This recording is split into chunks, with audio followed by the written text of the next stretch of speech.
Puro na lang to. May hapon, boss. Saglit ha, busy.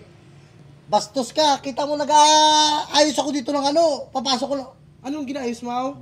Sino ka ba? Ako yung nagpunta dito kapon. Wala akong pakialam sa'yo kung sino ka. Ano na yung may dita ko? Ikaw ang gi-offer ni Jonathan? Oo, ako ni.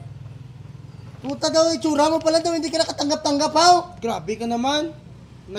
Nagawa nga ako ng paraan Wala, para mapatunguhan ng aking buhay. Hindi ka lang pasa, walang pasa. Itsura mo daw, kawatan.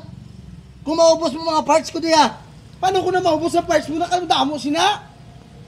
Ako, wag makulokohon ha. Kawatan ka, itsura mo palang, kawatan ka na. 2025 na ngayon, pa 2026 na, di ba? Wala. Nagbag-o na, kuya. Tawagan lang kita. Anong number mo? 0985. Tawagan niya? Ano tawagan, man? Kaya mo yung bulpin ko. Bala ko na mga tawag-tawag na. Wala na. Tawagan lang. Ako ang nangangailangan ng tao. Wait Ikaw lang. kailangan mo ng trabaho. Oo. Tawagan lang kita. Hintay ka lang. Tapusin ko lang ito. Dati akong kontraktor. Ha? Dati ka kontraktor. Nahuli kayo kaya naghirap ka. Kaya ngayon nag-apply ka ng trabaho. Kagdiri ka naman mangawat. Alam ko yan. Huwag niyo akong pinagluloko. Paano makawat? May CCTV yan dyan. Kahit na. Ha? Kayo nga, namin yung adong inano, nakakawat pa kayo. Tapos, ito CCTV. Baliwala yan sa itsura mo palang kawatan eh. Sige na, hindi ko. May nakita ka bang Lamborghini ko dyan? May nakita ka bang yate ko? May mansion ba ako? Naghirap ka na gani, kinadakop ka mo. Buto nyo, hindi nyo balaan na. Balaan ko na. Ano na yung pangalan mo? John Paul Dakula B. Barangay Santa, Street Usngad, Imo, Labi.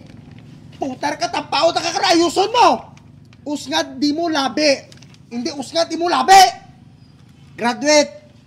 Bachelor Hoy, Bachelor of Science yan. Technology, minor in vulcanizing. Experience. Wala. Sabi mo kontraktor ka. Kawat manok ang experience ko.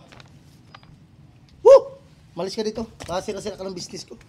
Di ko kailangan ng mga ganyang tao. Itsura pa lang, kawatan na. Sige na. Bawal ako magpasok dito? Bawal na, bawal. Ayoko. May permit ba to? Meron. 3. Tatlong permit ito? Oo, 3. Lagyan ko yung asin dyan sa gilid mamaya. Ikaw bu...